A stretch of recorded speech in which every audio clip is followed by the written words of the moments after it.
Ahmet Bey'i arasana, beklesin geçmesin. Neredesin?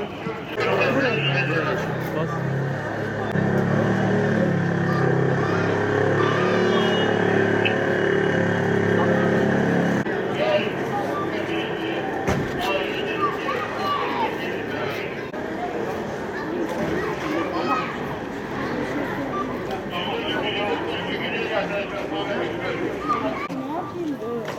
Teyit etmezsek olmaz ki.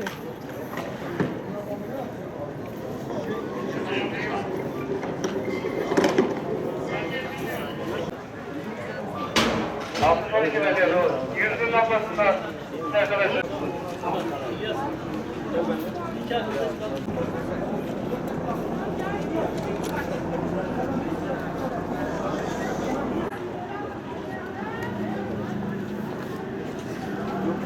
Bana olay gelince